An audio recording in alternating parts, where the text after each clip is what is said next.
ব্যক্তি জীবনে দুজন ঘনিষ্ঠ বন্ধু হলেও রাজনীতির মাঠে দুই মেরুর বাসিন্দা। দুজনই তাদের দলে দক্ষ পার্লামেন্টিয়ান বলে পরিচিত।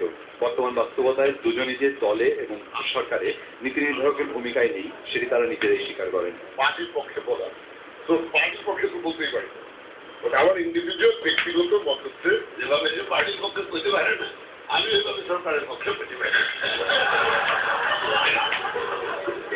এই দুই নেতাকে ঢাকা রিপোর্টার্স ইউনিটি মিথ্যা প্রেস অনুষ্ঠানে এক মঞ্চে এনেছিলেন।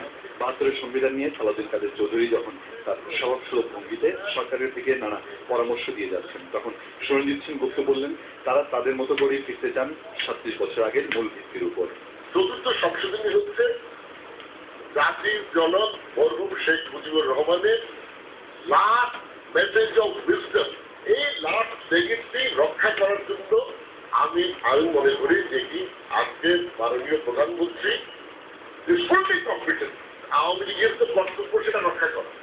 মরহুম শেখ মুজিবুর রহমান একটা সিদ্ধান্ত দিয়েছে, নিশ্চয় বুঝে শুনে দিয়েছে, নিশ্চয় বুঝে শুনে আওয়ামী লীগ বিলুপ্ত করেছে, নিশ্চয় বুঝে শুনে সকল রাজনৈতিক দলের কার্যক্রম বন্ধ করেছে। 5 সালে আমি 72 কোন গান রাখবো কোন গান না রাখবো উনি আমার কাছে দেয়। কোনোদিন বুদ্ধি ছাড়া সুতরাং এইটা আমি কি করবো না করবো, আওয়ামী লীগ যদি আপনার বুদ্ধি শুনত তাহলে কি আর বাংলাদেশ স্বাধীন হইত? ওই কথা পেয়ালাম। আলোচনায় আসছে সংবিধানের ৭০ অনুচ্ছেদ, যে ধারায় সাংসদরা তার দলের বাইরে কখনো অবস্থান নিতে পারেন না। এই দুই নেতাই এই ধারাটির সংশোধন চান, তবে এই ধারা প্রবর্তনের দায় নেওয়ার ক্ষেত্রে কেউ কাউকে ছেড়ে কথা বলেনি। মাথা উঠিয়ে দেখবেন সুরজিৎ বাবু আমার সঙ্গে একমত হবেন। এই সংবিধানে আর্টিকেল 70 নামে একটি হ্যাক করা বাধার একটা আর্টিকেল সন্নিবেশিত আছে। তার পরিবর্তন মরহুম শেখ মুজিবুর রহমানের আমলে পরিবর্তন হয়নি, সংক্ষিপ্ত হয়নি। সংক্ষিপ্ত হয়েছে একবার, ওটা বরঞ্চ একটু ব্যাখ্যা দেওয়া হয়েছে, আরো কড়াকড়ি করা হয়েছে। আমার মনে হয় এটা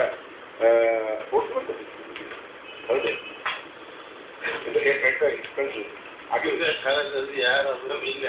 না ওটা পরে, ওটা পরে না আপনার আগে। হ্যাঁ আচ্ছা ঠিক আছে, আমরা দুজনে হ্যাঁ দুজনে সরি এটা হচ্ছে সুপ্রিম কোর্টের ক্ষমতা আর বিচারকদের ভূমিকা নিয়েও তাদের বিতর্ক জমে উঠেছিল। আর্টিকেল 112 হচ্ছে যে ও এক্সিকিউটিভ সহ হাইকোর্টের সুপ্রিম কোর্টের জাজমেন্ট পেশ আমাকে দেশের মানুষ ভোট দিচ্ছে, হ্যাঁ এই জজ সাহেবদের রায় কার্যকরী করার জন্য। সুরঞ্জিত বাবুর মতো এরকম প্রবীণ পার্লামেন্টারিয়ানের কাছে আমি এই আত্মসমর্পণের কথা কোনোদিন আশা করি নাই। সাংবাদিকদের প্রশ্নের জবাবে সালাউদ্দিন কাদের চৌধুরী যখন বললেন তার মূলনীতি ৭২-এর সংবিধানে ফিরে যাওয়ার ক্ষেত্রে স্পর্শকাতর বিষয়, তখন সুরঞ্জিত সেন গুপ্ত এ নিয়ে বিশেষ কিছু বলেননি। আতিক রহমান, দেশ টিভি, ঢাকা।